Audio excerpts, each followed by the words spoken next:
दोस्तों, आज की कहानी है हालत। बहू सबने खाना खा लिया है, सिर्फ हम और तुम बाकी हैं। जाओ, दो थाली, कटोरी और गिलास धोकर अपना और मेरा खाना निकाल कर सारे बर्तन खाली कर देना। सासू माँ सरोजनी जी ने जैसे ही शिखा से कहा तो उसे आज गुस्सा आ गया और वो फट पड़ी। नहीं खाना मुझे, और आपको खाना है तो खुद थाली धोकर अपना खाना ले लीजिए। दिमाग खराब हो गया है क्या, या फिर बुखार से बौरा गई हो? सरोजनी जी ने गुस्से से बोला, आपको जो समझना है समझिए, लेकिन रोज रोज के आपके इस रवैये से मेरी भूख मिट चुकी है।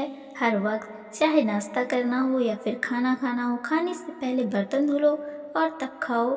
शिखा भी आज गुस्से में बोल पड़ी, तो क्या हो गया, दो बर्तन धोने से तुम छोटी नहीं हो जाओगी? भूलो मत, या तुम्हारा ससुराल है, मायका नहीं। सरोजनी जी का स्वर तेज हो गया। क्या बात है, किस बात पर इतनी बहस हो रही है?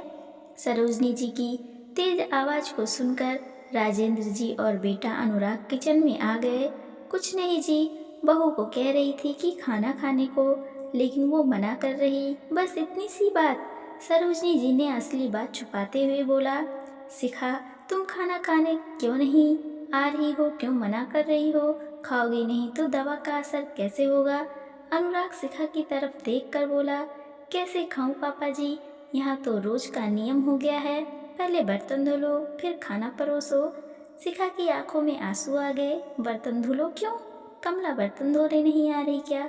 और जब तुम्हें बुखार है तो काम पापा क्यों जी, नहीं कर रही? वैसे तो मम्मी जी उठते बैठते मुझे ताना मारती हैं कि तुम्हारे मायके से कुछ भी बर्तन नहीं मिला। तुमसे ज्यादा तो मैंने अपनी बेटियों को दे रखा है, और मेरे पास भी ड्रम में बहुत बर्तन हैं, लेकिन रोज के इस्तेमाल के लिए सदस्यों के हिसाब से भी बर्तन कम हैं। आप लोगों के खाने के बाद में बर्तन धोती हूँ, फिर खाना खाती हूँ। घर के खाने वाले 7 सदस्य हैं, लेकिन थाली सिर्फ 4 निकली है, और उतनी ही कटोरी चम्मच। आज मुझे सुबह से बुखार है, लेकिन मम्मी जी ने कहा है कि हमें भी बुखार में घर संभाला है, दवा खाओ और काम करो। शिखा ने ससुर के सामने सच्चाई रखी। अब मैं क्या करूं? ज्यादा बर्तन होने पर कमला काम छोड़ने की धमकी देती है। उसका कहना है कि आपके यहाँ एक सदस्य बढ़ गया है तो पगार बढ़ाओ। तब मैंने ही उससे कहा कि बर्तन कम निकालूंगी, लेकिन पगार नहीं बढ़ाऊंगी, इसलिए आधे बर्तन रख दिए। और सरोजनी जी मुंह बनाकर बोली, और आधे बर्तन बहू से धुलवा कर उसी पगार पर काम कराया जाता है, क्योंकि घर के सदस्य के रूप में वही बढ़ी है।